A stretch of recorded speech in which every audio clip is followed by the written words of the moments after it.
નમસ્કાર પશુપાલક મિત્રો, આજે આપણે એક એવા પશુપાલકનો ઇન્ટરવ્યૂ લેવા માટે આવ્યા છે કે જેમને ત્યાં ઘણી બધી ભેંસો છે. તો એમને શું સમસ્યા હતી ભેંસને એ આપણે એમના પરિચય સાથે જાણીશું. તો સૌપ્રથમ તમારો પરિચય આપજો. શું નામ છે તમારું? જેવન્યાભાઈ ગબજી. જેવન્યાભાઈ? હા, જેવન્યાભાઈ ગબજી. ગામ કયું? સેલુર. સેલુર. હા. અને તાલુકો કયો? ઉચ્છલ. ઉચ્છલ. ઓકે. અને જિલ્લો? તાપી. ઓકે. તો તમે પશુપાલન કેટલા વર્ષથી કરો છો, થોડીક માહિતી આપો. આ પશુપાલન સાહેબ કહું લગભગ 15-20 વર્ષ કહું 15-20 વર્ષ થઈ ગયા? હા. ઓકે. તે હવે 15-20 વર્ષ તમારા થઈ ગયા, તો અત્યારે હાલમાં કેટલીક ભેંસ છે તમારે ત્યાં? આ છે. કેટલી ભેંસ છે? છે 6. અને ગાય કોઈ ખરી કે ના? નહીં. ઓકે. તો અત્યારે આ તમારી પાસે જે અહીંયા ભેંસ છે એને શું થયેલું હતું એ થોડીક વાત કરો. સાહેબ કઈ નહીં, ડેરી વાળા ભેંસ દેતા હતા ફ્રોમ બોય ને લીએનામાં. હા. લીએના પાસે ત્યાં લોણે 70 ના હતી પાસે ઉપરાણ્યા પૈસા પાસે આપે ટાકના તે ત્યાં કઈ કહ્યું કે ભેંસ તમે લઈને એ રીતલા કઈ નહીં પણ જે ઉપરાણ્યા પૈસા રોઈ તે તમે ગોજવામાં ને ટાકા પડ્યા છે. પાસે માં લઈને ઈચ્છા હતી તે 1,13,000 ભેંસે લીએ નય. પાસે લીએ નો ને યોગ મહિનો હુદ ભેંસે જેવા તેવી તાને લીએ નો ત્યાં કોઈ જ રોઈએ ને દૂધ કાઢજે આમાં એલી ગાભી જ લીએ ન દૂધ કાઢજે બેની ટાઈમ કાઢજે. પાસે યોગદમ ચારો બી નહીં ખાતી મોંડી, યોગદમ પાણી બી નહીં પીતી મોંડી, યોગદમ દાણ બી કમી કોઈ દેની કઈ જ નહીં. ઓકે. મુયામાં લઈ એટલે કાઢી ટાકી દઈ. પાસે કઈ કોઈ એમાં એને એલી બેની ટાઈમે દૂધ દઈ પેન યોકુટ ટાઈમે દેતી મોંડી 3 કિલો દૂધ કાઢી લઈને ગયો એટલે એલા સાહેબ ડેરી અહીં હતા સેલુડે. એક મિનિટ અશોકભાઈ, હવે એમણે એમની દેશી ભાષામાં વાત કરી, બરાબર ને? હા. શું બોલ્યા થોડીક વાત કરો. ડેરી તરફથી લોન આપતા હતા. હા. હવે લોન 70,000 ની હતી અને બાકીના જે બીજા ઉપરના પૈસા તેનાથી તમે જાતે પૈસા ખર્ચીને તમે વધારાની કિંમતની ભેંસ લાવી શકો. અચ્છા, એટલે ડેરીમાંથી 70,000 આપવાના હતા અને બાકીની ઉપરની કિંમત જે પણ હોય એ તમે ખર્ચીને સારી ભેંસ લાવી શકો. હા. એમ કરીને ભેંસ લાવ્યા. આ જે અહીંયા બાજુમાં જે ભેંસ છે આ ભેંસ લાવ્યા 1,13,000 ની. 1,13,000 ની. હા. પછી તો એ લાવ્યા પછી 1 મહિના સુધી ભેંસ વ્યવસ્થિત સારી જ હતી. હા. અને એ ગાભણ લાવેલા. હા. અને ત્યાર પછી વિયાઈ. હા. વિયાણ થયું પછી એ ભેંસ સારી જ હતી. હા.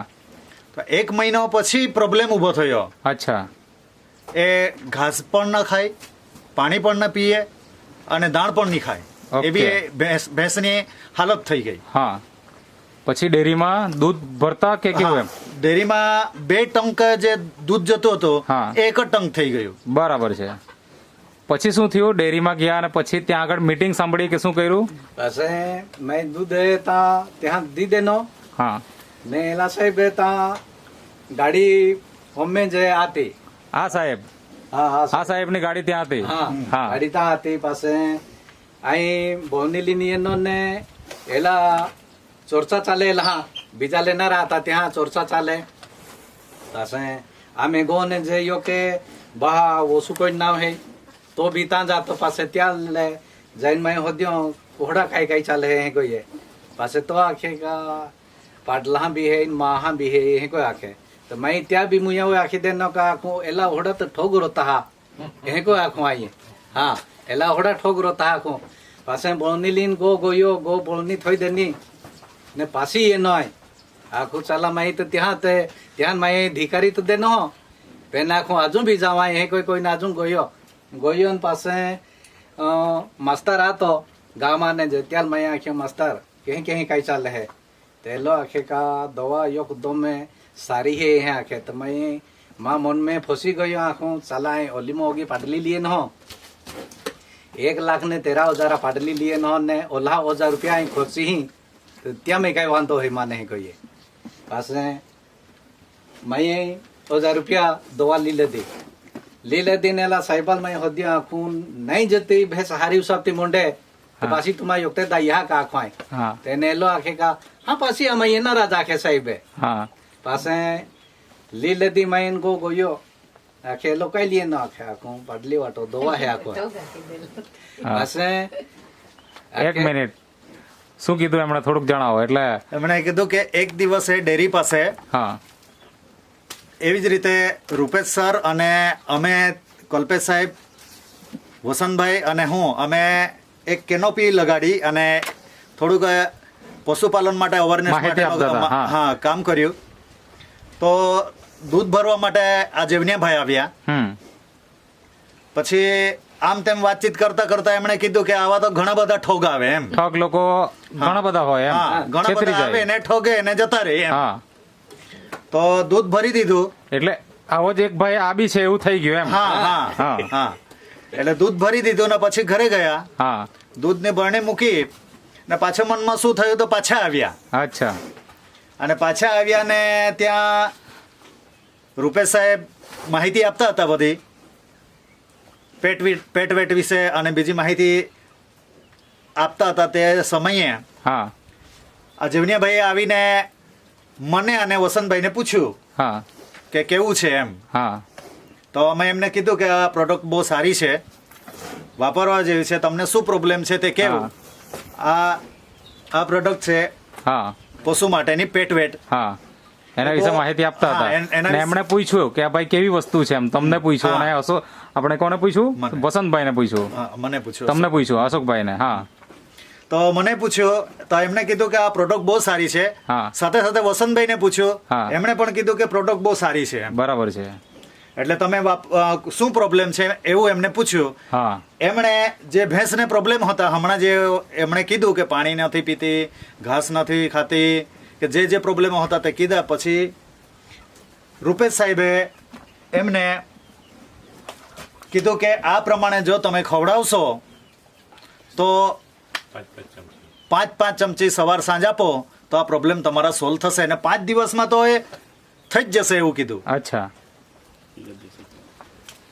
પછી પાસે હા. કીધું સાહેબે દવા લી આ તમે લીધી માઈએ હા દવા એલા સાહેબ દેની દી આ તમે લીધી પાસે એલાલ માએ હોદ્યો બી આખું તું 5 ચમચી આખતો હો હા 5 ચમચી આ દહીં આને નહીં હારી જાય તે હા પૈસા પાછી માં દાહ એટલે 5 ચમચી આપી ને નહીં સારું થાય તો હા. હા હા 1,000 રૂપિયા હે હા. તો પાછી નહીં જે હારી 1000 રૂપિયા તમે આપ્યા તે પાછા તમે આપશો કે એમ હા. એવું પૂછ્યું હા એ કોઈ હોતું હોય તો એલો સાહેબ આખે કા 5 દેહા માહિતી પાણી બી પીતી મોટી સારો બી ચોરી હા. દાણ બી ખાય પેન સાહેબે 5 દેહા માં નહીં પેન ને 3 દેહા માં અચ્છા મતલબ આજે રૂપેશ સાહેબે કીધું કે 5 દિવસમાં તમે 5 ચમચી ખવડાવો હા. એટલે એ ગાય 5 દિવસમાં તમે એકદમ સારી થઈ જશે એમ હા.